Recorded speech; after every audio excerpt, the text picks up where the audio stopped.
Señor, tú eres todo lo que nosotros necesitamos. No hay nada que nos haga falta si te tenemos a ti. Por eso esta noche queremos pedirte que tu palabra cobre vida delante de nosotros por medio de la acción de tu Santo Espíritu.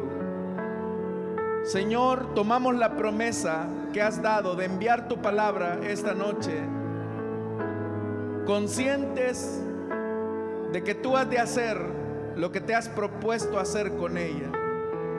Aquieta nuestros corazones y nuestros sentidos para escucharte solo a ti, Señor. En el nombre de Jesús. Amén y amén. ¿Cuántos dan un fuerte gloria a Dios? Amén, hermanos. Bienvenidos, bienvenidas. Es una alegría estar acá. ¿Cuántos están alegres de estar acá? Hermanos, si tenemos a nuestro Dios, lo tenemos todo. Así es. Les invito, hermanos, a que se pongan en pie y vamos a abrir la Biblia en el libro de Apocalipsis, en el capítulo número 2, versículo 18. La semana anterior no alcanzamos a terminar el pasaje que leímos. Así que vamos a leer nuevamente en el libro de Apocalipsis, en el capítulo 2, y vamos a leer desde el versículo 18 para ubicarnos en el contexto de lo que estuvimos estudiando la semana anterior. Si lo tienen, dicen amén, hermanos. La palabra de Dios nos dice en el libro de Apocalipsis, capítulo número 2, versículo 18: escribe al ángel de la iglesia de Tiatira. Esto dice el Hijo de Dios, el que tiene ojos que resplandecen como llamas de fuego y pies que parecen bronce al rojo vivo.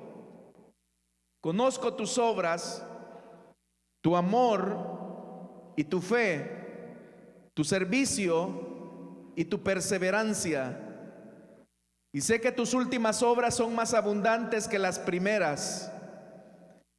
Sin embargo, tengo en tu contra que toleras a Jezabel, esa mujer que dice ser profetisa.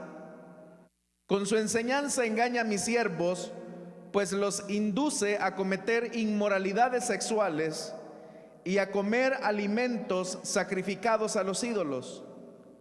Le he dado tiempo para que se arrepienta de su inmoralidad, pero no quiere hacerlo.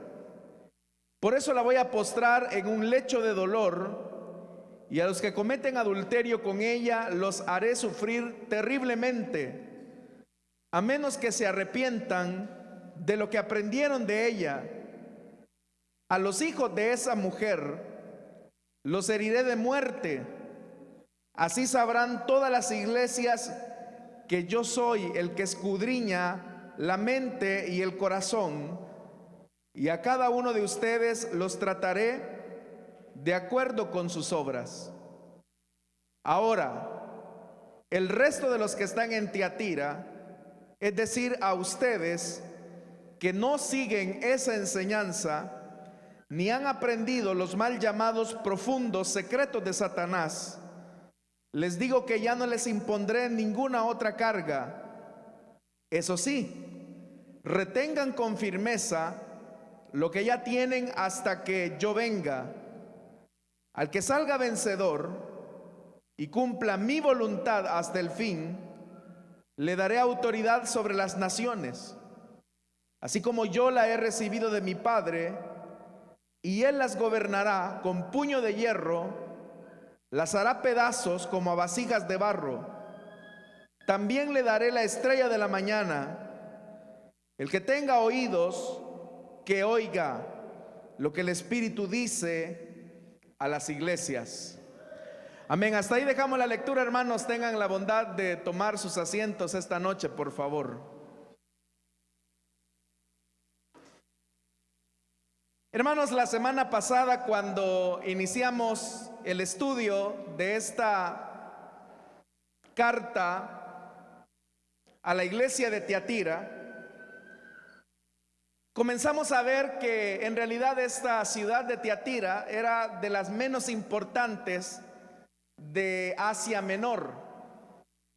La característica más importante que la ciudad de Tiatira tenía no radicaba necesariamente en los grandes avances arquitectónicos como lo era Éfeso o Esmirna, ni tampoco destacaba por la intelectualidad o el academicismo como Pérgamo.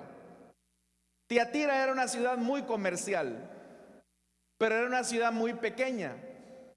Y decíamos que para que la ciudad pudiera salir adelante, económicamente hablando, fue necesario que se establecieran pequeños gremios o sindicatos que permitieran la sobrevivencia de la economía de Tiatira frente a grandes economías que se abrían en otras ciudades. Lo único que para pertenecer a esos gremios o a esos sindicatos era necesario que cada miembro rindiera un culto específico al Dios patrón, por decirlo de alguna manera, de ese sindicato. En ese contexto, los cristianos se encontraban frente a un gran desafío, porque los cristianos tenían necesidad de los recursos materiales. Ellos necesitaban bienes materiales para sobrevivir. Pero obviamente que la única manera de obtener esos recursos materiales era a través del trabajo, a través de su oficio. Pero eso implicaba que los cristianos tenían que asociarse a estos gremios, a estos sindicatos, y es ahí donde ellos se encontraban en una dificultad de conciencia. Porque si alguien, por ejemplo, se dedicaba al rubro de la panadería, tenía que unirse al sindicato de los panaderos, pero al pertenecer a ese gremio, tenía que rendir culto a la divinidad que correspondía a dicho sindicato. Lo mismo ocurría con el sindicato de los que trabajaban el hierro, los que trabajaban también, hermanos, la tierra, porque toda la ciudad prácticamente estaba gremializada. Un cristiano es aquel que entonces objetaba frente a esa verdad. Por un lado tenía, como ya le dije, necesidad del recurso económico, pero por el otro lado sabía que por esa misma necesidad tenía que de alguna manera adherirse o adecuar sus posturas espirituales frente a esa necesidad. Ese era un problema. El segundo problema al que los cristianos se enfrentaban es que en la iglesia se levantó una mujer que se llamaba, o más bien dicho, que se presentaba a sí misma como profetisa. Y Juan de Patmos, quien recibe esta revelación por parte del Señor, el Señor la llama Jezabel. No está hablando de la Jezabel, esposa de Acab, sino que está utilizando el nombre de aquella mujer para referirse a la distorsión que esta supuesta profetisa iba a hacer en medio de la iglesia. Porque los hermanos, al enfrentarse a esta situación económica, le preguntaban a sus líderes: hermano, yo tengo necesidad de trabajar, tengo una familia que mantener y yo me dedico a este oficio, pero la única manera en que yo puedo adquirir materia prima, la única manera en que yo puedo vender en el mercado, la única manera en que yo puedo contratar personal es que me inscriba al sindicato. Pero el inscribirme al sindicato implica que yo tengo que rendir culto, devoción o adoración al Dios que se adora en la ciudad de Tiatira. ¿Qué dice usted, hermano pastor, hermano líder de la congregación? Pero resulta que por ahí había una mujer. La Biblia no nos describe el nombre real, solamente se hace una mención a que se le conoce como Jezabel. Y esta mujer lo que les decía era: hermanos, Dios conoce su necesidad, y usted sabe que esos ídolos no son nada. que Jesús es el Señor. Y Dios sabe que usted tiene mucha necesidad de trabajar, así que no importa, asóciese a ese gremio, asóciese a ese sindicato y rinda libaciones o culto al Dios que corresponda. Eso al principio fue un consejo, pero después los cristianos no quedaban tan satisfechos. Entonces esta mujer muy astuta lo que comenzó a hacer es a profetizar y comenzó a ocupar una posición que Dios no le había dado, que era la de ser profetisa. Entonces uno se puede imaginar que en un culto en la iglesia de Tiatira, frente a esta situación que los hermanos estaban viviendo, de repente esta mujer comenzaba a decir cosas como: así dice el Señor, trabaja ahí donde te voy a bendecir, no importa lo que te venga a la mano por hacer, tú hazlo. Profecías falsas que de alguna manera alentaban a los cristianos a ganarse el pan diario, pero sacrificando sus convicciones cristianas. Entonces es ahí donde dice la Biblia que esta mujer ha seducido a los siervos, porque dice el versículo 20: tengo en tu contra que toleras a Jezabel, esa mujer que dice ser profetisa y que con su enseñanza engaña a mis siervos. Lo primero que dice es que engaña a los siervos de Dios. Los engaña con esa falsa enseñanza. ¿Cuál era la lógica? La lógica era: hermano pastor o hermano líder de la iglesia de Tiatira, no sabemos cuántos eran los líderes de la iglesia, porque hay que recordar que no era una iglesia en Tiatira, sino que eran células en Tiatira, es decir, que habían diferentes líderes. Entonces, lo que sucedía es que esta mujer muy astuta se acercaba a los servidores y les comenzaba a decir a los líderes de la iglesia de Tiatira: hermano, si usted no ayuda a los hermanos a que se inscriban en estos sindicatos, la iglesia no va a tener la capacidad económica para seguir haciendo la obra aquí en Tiatira. Y hay que recordar, hermanos, que ya en esta época los que se dedicaban al ministerio eran sostenidos por las iglesias que pastoreaban.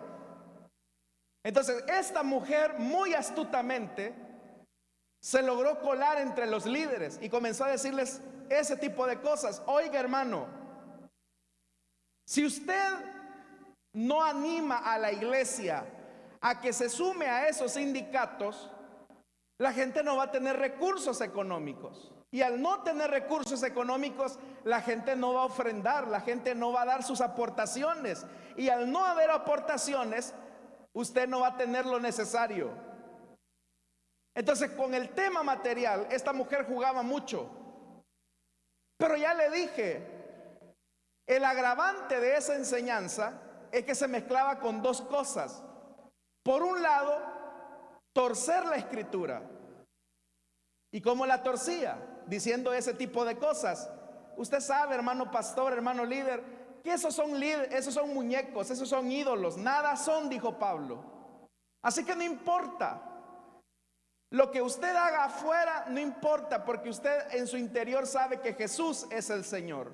Pero lo que haga usted afuera, eso no importa. Usted sabe que lo hace para ganarse la vida. Y esa es la fuente de provisión que Dios le da. Entonces, algunos comenzaban a sucumbir. Pero seguramente esta profetisa comenzó a notar que no todos seguían la misma lógica de enseñanza. Y lo que ocurrió es que comenzó ella a hablar en nombre de Dios. Así dice el Señor: trabajen, métanse. No importa si ustedes se unen a tal o cual sindicato, el Señor conoce su corazón. Ya con esa torcedura de enseñanza, Y con esa supuesta manifestación del Espíritu, esta mujer lograba engañar a los líderes. Pero ¿qué es lo que había ahí?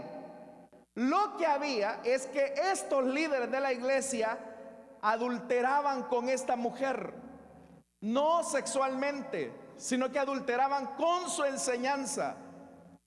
Y por eso es que el versículo 20 dice, en la parte final, esta mujer los induce a cometer inmoralidades sexuales y a comer alimentos sacrificados a los ídolos.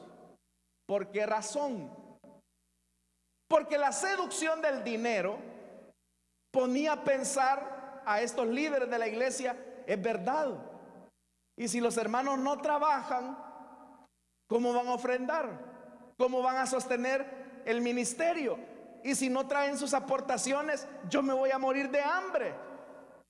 Entonces, seducido por la falsa enseñanza, ellos traicionaban el evangelio. Entonces la Biblia dice que los inducía, los seducía a comer sacrificado a los ídolos, a cometer inmoralidades sexuales. ¿Por qué? Porque los hermanos que aceptaban participar de los sindicatos o de los gremios comenzaban a comerciar, comenzaban a trabajar y comenzaban a obtener dinero. Pero ese dinero era dinero mal habido, porque en un primer momento había sido honrado a un ídolo. Y de los recursos que estos hermanos habían obtenido de esos trabajos en donde habían honrado a esos ídolos, de esos recursos traían a la iglesia para sostener a los ministros. Entonces, de manera indirecta, estos líderes de Tiatira también participaban del culto a esos dioses paganos. Ellos de manera indirecta participaban de la idolatría. Hermanos, una de las cosas que uno debe de entender es que la obra de Dios camina por fe. Muchas veces las personas que están al frente de las congregaciones ponen su esperanza en las personas que tienen algún nivel económico y les interesa quedar bien con esas personas. Tratan la manera, como dicen a buen salvadoreño, de enjollarse. Y cuando lo hacen, lo único que andan buscando es su propio beneficio. Pero ¿qué es lo que hay ahí? Es una traición a su llamado. ¿Y por qué es una traición al llamado? Porque si Dios ha llamado genuinamente a un ministro, Dios está comprometido a sostenerlo y a proveerle lo necesario. Entonces se puede ir la familia mucha plata de la iglesia, pero si ese ministro retiene con firmeza su llamado, como lo vamos a ver más adelante, Dios va a proveer aún en el momento más difícil que económicamente se pueda estar pasando. Hermanos, eso es lo que se necesita. Se necesita tener la convicción de que Dios va a proveer y que no es necesario incurrir a sacrificar las convicciones que Dios nos ha enseñado. Entonces vea, lo primero eran ellos. Por eso, hermano, nosotros como ministros del evangelio debemos de entender esta verdad. La iglesia se sostiene no por los hombres. La iglesia es el Señor el que la hace caminar, hermanos y hermanas. Así que ese es un llamado para los que ejercemos el ministerio. También es un llamado a los que hacemos la obra de Dios, porque a cada uno de ustedes les corresponde actuar también en esa fe. Lo hacen, hermanos y hermanas, cuando son fieles, entregando a Dios la parte que les corresponde. La lógica humana les puede decir a ustedes, si yo doy esto para la obra de Dios, matemáticamente me quedo con menos. Y en esta situación tan difícil, tan crítica que estamos viviendo económicamente, alguien le podría decir, no seas bobo. Dios conoce tu corazón. Él sabe que tenés necesidad de comer. Así que Dios no te va a decir nada si tú no aportas para la obra de Dios. Suena lógico, suena bonito, suena muy sentimental, pero no es el principio de la Biblia. La Biblia dice que Él bendice en la medida en que nosotros sembramos en la tierra que Él nos ha puesto. Nadie va a cosechar nada sin que antes no haya sembrado. Así que, hermanos, yo les digo algo. Dios no miente. Él sabe de qué cosas tiene usted necesidad. Y podemos vivir la peor crisis, pero el Señor en su misericordia siempre pondrá el pan sobre nuestra mesa, porque Él está comprometido en sostenernos, hermanos. Amén. Entonces, eso es el primer grupo. El segundo grupo de los que habían caído en esa enseñanza eran peores. El Señor dice en el versículo 21, le he dado tiempo para que se arrepienta de su inmoralidad, pero no quiere hacerlo. Ella insiste en enseñar esto, que hoy para nosotros sería la mal llamada teología de la prosperidad. El versículo 22 dice, por eso la voy a postrar en un lecho de dolor, y a los que cometen adulterio con ella los haré sufrir terriblemente. Esta advertencia de sufrir terriblemente es a los líderes de la iglesia, a los siervos, porque han adulterado con esa enseñanza, porque han dejado esas manifestaciones que no son de Dios. Entonces el Señor dice, yo los voy a hacer sufrir terriblemente, porque ellos como líderes de la iglesia tenían que guardar con celo lo aprendido, pero están cambiando la enseñanza. Están cambiando la enseñanza porque quieren mantener su beneficio material y económico, y están comenzando a poner la fe y la esperanza en los ingresos de la gente, en vez de poner la fe y la esperanza en el Dios que provee y sostiene a su obra. Entonces la primera consecuencia es, yo los voy a hacer que sufran terriblemente, porque han dejado que ese cáncer llene la iglesia de Tiatira. Pero dice algo más, que a ella, dice, la va a tirar en cama, pero en una cama de dolor. Ella seduce en su cama, en su habitación, en su intimidad a mis siervos para que traicionen la fe. Seguramente, porque usted sabe, hermano, que la cama está en un lugar muy íntimo, está en la parte más privada. Entonces esta mujer tenía un contacto íntimo, no físico, sino de autoridad en estas iglesias de Tiatira. Es decir, estaba cerca del liderazgo. Pero entonces el Señor dice, yo la voy a hacer sufrir, dice, porque le he dado tiempo para que se arrepienta, pero no quiere hacerlo. Y a los que han adulterado con ella, yo los voy a postrar en cama y los haré sufrir terriblemente, dice el versículo 22, a menos que se arrepientan de lo que aprendieron de ella. Tienen que deshacerse de la falsa enseñanza. ¿Y cuál era la enseñanza verdadera? Esta que hemos repetido, que vivimos por fe y que Dios ha de proveer lo que necesitamos, y que si por eso nos van a marginar en el trabajo, porque no seguimos la misma lógica pecaminosa de ellos, preferimos ser fieles a nuestro Dios antes que traicionar nuestros valores. Pero dice más, verso 23, y aquí vienen los peores. A los hijos de esa mujer los heriré de muerte. Así sabrán todas las iglesias que yo soy el que escudriña la mente y el corazón, y a cada uno de ustedes lo trataré de acuerdo con sus obras. Ahí hay un elemento importante, porque cuando se dice en el versículo 23 a los hijos de esa mujer, está hablando de discípulos de esta profetisa, que son carne y hueso de sus enseñanzas. Es decir, han aprendido tanto la codicia, la avaricia, el dinero, lo han amado tanto que son hijos espirituales de ella. Son hijos espirituales de esa falsa enseñanza.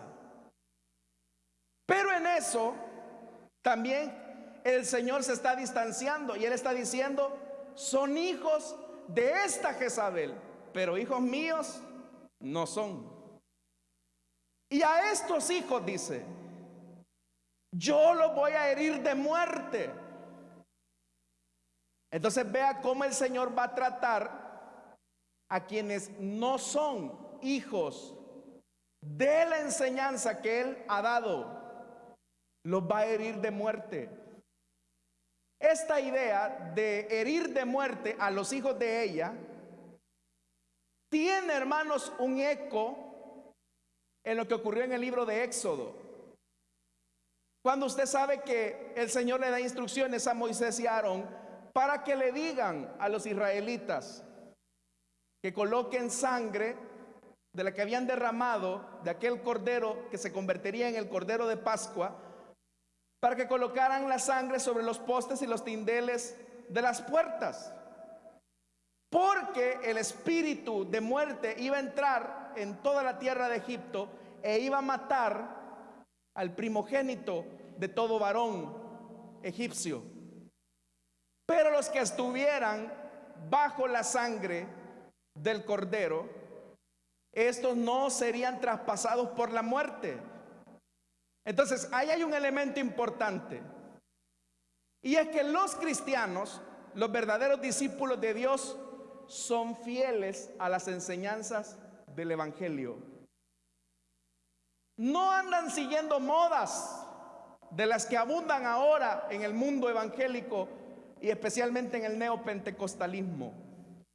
Son fieles a las enseñanzas de las Escrituras. Se unen a la verdad de la palabra revelada, porque lo que hizo que los israelitas no tuvieran pérdidas de muerte es que escucharon la palabra de Moisés, que era palabra de Dios. Entonces, hermanos, es lo que Jesús dijo en el Nuevo Testamento, en el Evangelio de Juan: si permanecen en mí y mis palabras permanecen en ustedes. Esa relación de si permanecen en mí y mis palabras en ustedes es lo que Jesús dijo, que tendríamos vida eterna. Entonces, hermanos, cuán importante es que mantengamos con firmeza lo que hemos aprendido y que no nos dejemos llevar por modas que hoy aparecen y mañana van a desaparecer. Porque una cosa, hermanos, es ser discípulo de Jesús, aceptando las enseñanzas que Él nos dio, y otra cosa es ser discípulo de un fulano o de una mengana que se la lleva de profetisa o que se la lleva de superapóstol, trayendo nuevas revelaciones que lo único que hacen es torcer al pueblo de Dios. Así que, hermanos y hermanas, el llamado esta noche es para que permanezcamos en las verdades de la palabra de Dios. Amén, hermanos. Ahora dice, como el Señor ha hecho una separación y dice los hijos de ella, en el versículo 23 dice: yo soy, vea esto, yo soy el que escudriña la mente y el corazón, y a cada uno de ustedes lo trataré de acuerdo con sus obras. La capacidad de escudriñar la mente y el corazón es una competencia exclusiva de Dios. Es un atributo de la divinidad. Es lo que llamamos la omnisciencia de Dios, que Dios todo lo sabe. Entonces Él conoce quién es fiel a su palabra y quién es el que simplemente anda detrás de modas evangélicas, que anda tratando la manera de ver cómo hacen crecer a sus iglesias como pollos de engorde, tratando la manera de meterles hormonas para que crezcan más rápido, pero solo para lucrarse de ellos. Dios no desea eso. Hermanos, el crecimiento de una iglesia debe de ser saludable. Y lo único que le va a dar crecimiento a una congregación es en la medida en que esta iglesia pueda ser fiel a la palabra. Si un día alguien viene enseñando una astralidad que se sale de la revelación divina, debe de ser rechazado. Aún así sea una persona a la que nosotros podamos admirar profundamente, porque nuestra fidelidad no debe de ser al hombre, debe de ser a Dios y su palabra. Entonces esto es importante, porque nosotros, hermanos, tenemos que tener la capacidad de discernir cuándo nos están engañando o nos quieren engañar. Por eso, hermanos, hay que ayudar a aquellos hermanos que tienen la mala costumbre de andar rebotando de iglesia en iglesia, porque le tienen una comezón de oír que escuchan a cualquier tontera.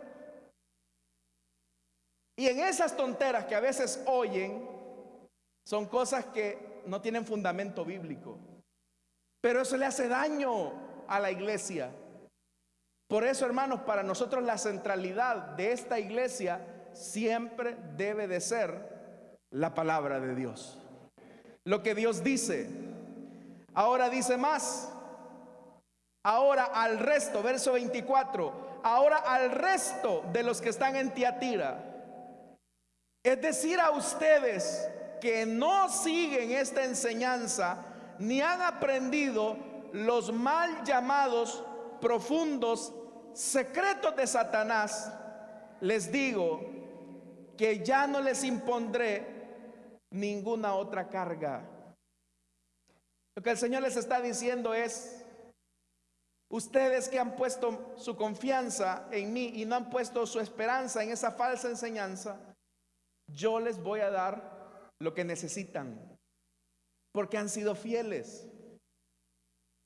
En la iglesia, hermanos, están los nacidos de nuevo, están los profesantes, y muchas veces de estos profesantes salen, hermanos y hermanas, los apóstatas, aquellos que niegan la fe, aquellos que un día de repente estuvieron acá y allá afuera dicen: no, la verdad es que eso del evangelio es mentira. Ese es un apóstata de la fe, porque no era de los nuestros, estaba con nosotros, pero no era de nosotros.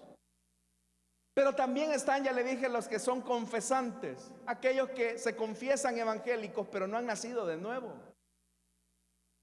No han nacido de la palabra y del Espíritu, como dice el Evangelio de Juan. Entonces, ¿cómo sé yo si yo he nacido del agua y del Espíritu? O dicho de otra manera, ¿cómo sé yo si yo he nacido de nuevo?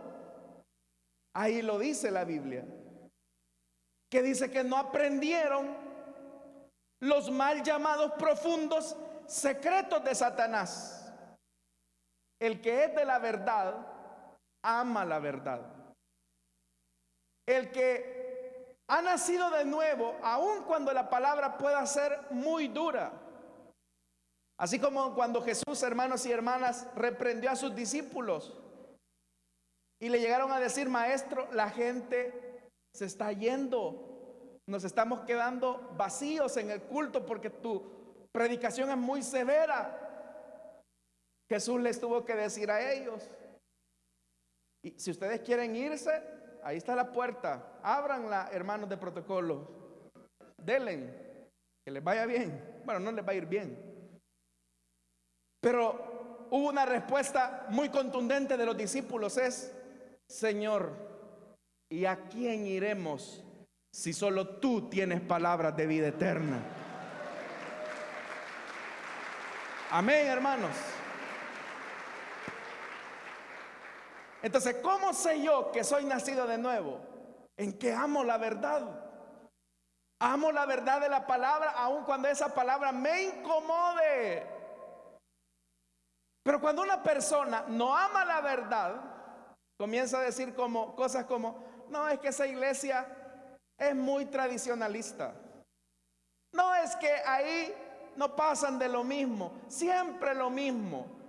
Y ese es el problema de los ministerios juveniles. Cuando quieren aplicar fórmulas de crecimiento sobre la base de lo que puedan hacer para entretener a los jóvenes, lo que le va a dar crecimiento a la juventud y a la iglesia en general no son los shows ni los entretenimientos. Lo que le va a dar crecimiento a la juventud y a la iglesia cristiana es la palabra de Dios, hermanos y hermanas.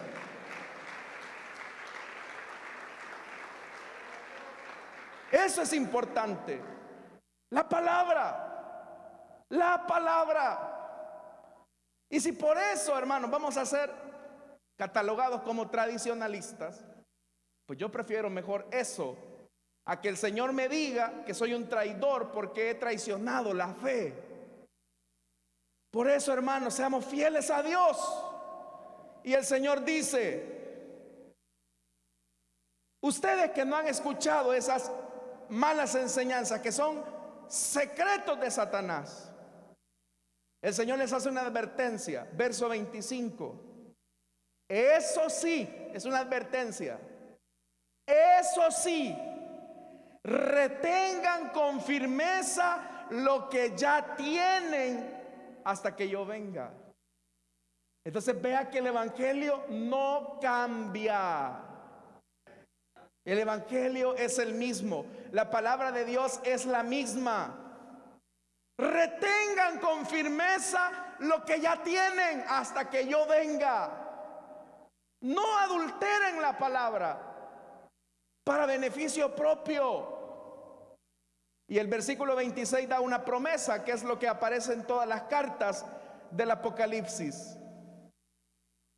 Al que salga vencedor. ¿Vencedor de qué? Al que venza la mentira. Al que sepa distinguir cuando Dios está hablando a través de una profecía de verdad de Dios y cuando es un disparate. Al que salga vencedor y cumpla mi voluntad hasta el fin.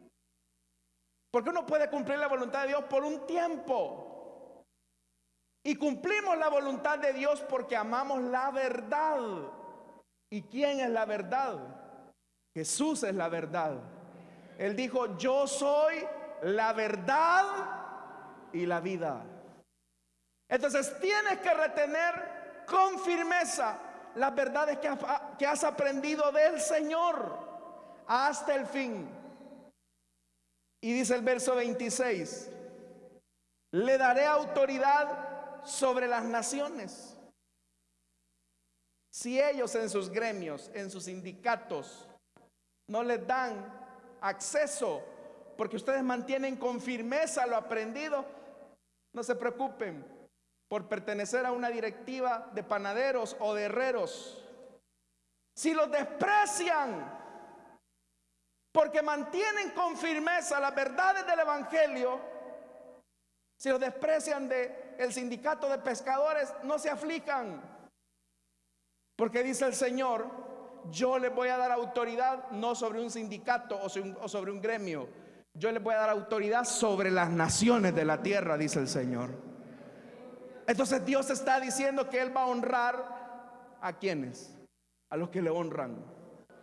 Entonces dice, verso 27: así como yo la he recibido de mi Padre. Pero ¿por qué el Padre le ha dado autoridad al Hijo? Porque Él es la verdad y vive en la verdad. Entonces dice, Él las gobernará con puño de hierro y las hará pedazos como a vasijas de barro, haciendo alusión al Salmo capítulo número 2. Si ahora los desprecian y los destruyen y quieren boicotearle su economía, no se preocupen. Al final todo lo que tenemos aquí es pasajero. Pero viene el momento de la eternidad. Viene el momento donde Dios hará justicia y donde Dios va a poner a cada uno en su lugar. Pero sean fieles. Pero hay otra promesa más, dice el verso 28. También les daré la estrella de la mañana. Esa referencia, hermanos y hermanas, a la estrella de la mañana tiene que ver con lo que dice, hermanos y hermanas, lo que Balaam vio a una profecía que él dio en Números capítulo 24 versículo 17, cuando él dijo: una estrella saldrá de Jacob, un rey surgirá en Israel. Esa estrella de la que está hablando ese versículo 28 es Jesús. Dice: también les daré la estrella de la mañana. Es decir, la presencia de Dios siempre estará ahí. A ustedes los pueden marginar, los pueden ver de menos porque son cristianos y porque mantienen la verdad del evangelio. Pero le dice el Señor a los fieles de Tiatira: no se sientan solos, porque yo les daré la estrella de la mañana. Mi presencia irá con ustedes.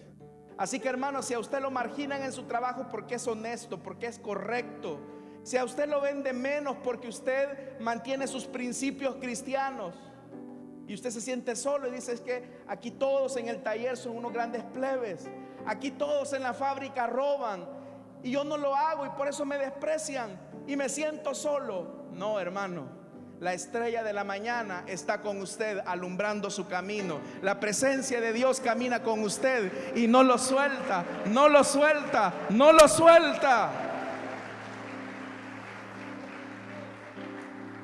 Y termina el Señor en el verso 29: el que tenga oídos, que oiga lo que el Espíritu dice a las iglesias.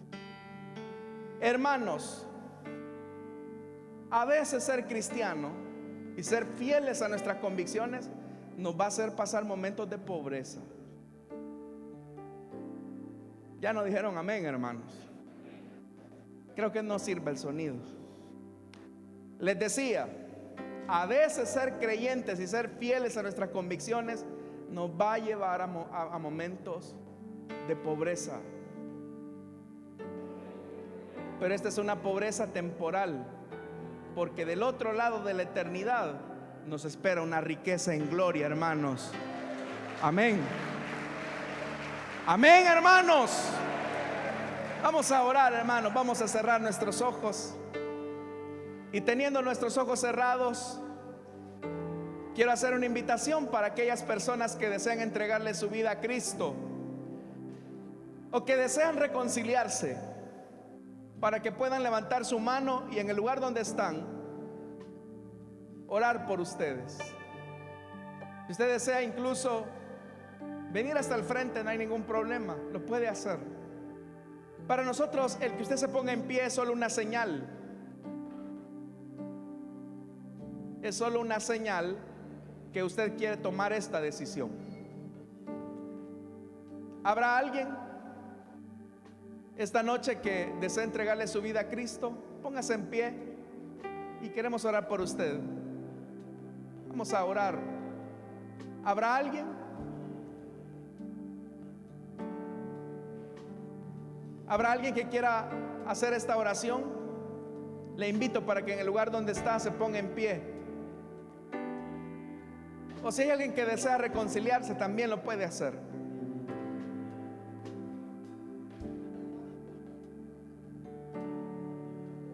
Hermanos, hemos aprendido hoy que debemos de ser fieles en lo que hemos aprendido. Y si ser fieles a estas verdades nos va a llevar a momentos de pobreza, es preferible irnos de esta tierra pobres, pero conscientes de que hemos sido fieles a la palabra. Que Dios nos ayude, hermanos, para retener con firmeza lo aprendido. Todos en algún momento tenemos que pasar un momento difícil, materialmente hablando, pero es ahí donde tenemos que ser fieles, sabiendo de que la estrella de la mañana siempre alumbrará nuestro camino, y Él ha prometido no abandonarnos. Padre que estás en los cielos, te damos las gracias por esta oportunidad que tú nos has dado. Ayúdanos, Señor, a ser fieles a ti, porque somos conscientes que solamente en ti podemos encontrar la plenitud. Y si lo tenemos, te tenemos a ti, lo tenemos todo. Ayúdanos a ser fieles a nuestras convicciones, no solo de diente a labio, sino que con sinceridad. Ayúdanos a no ser seducidos por aquellas falsas enseñanzas o falsos vientos de profecía que lo que hacen es torcer el camino de los incautos. Ayúdanos a examinarlo todo y a retener lo bueno. En el nombre de Jesús.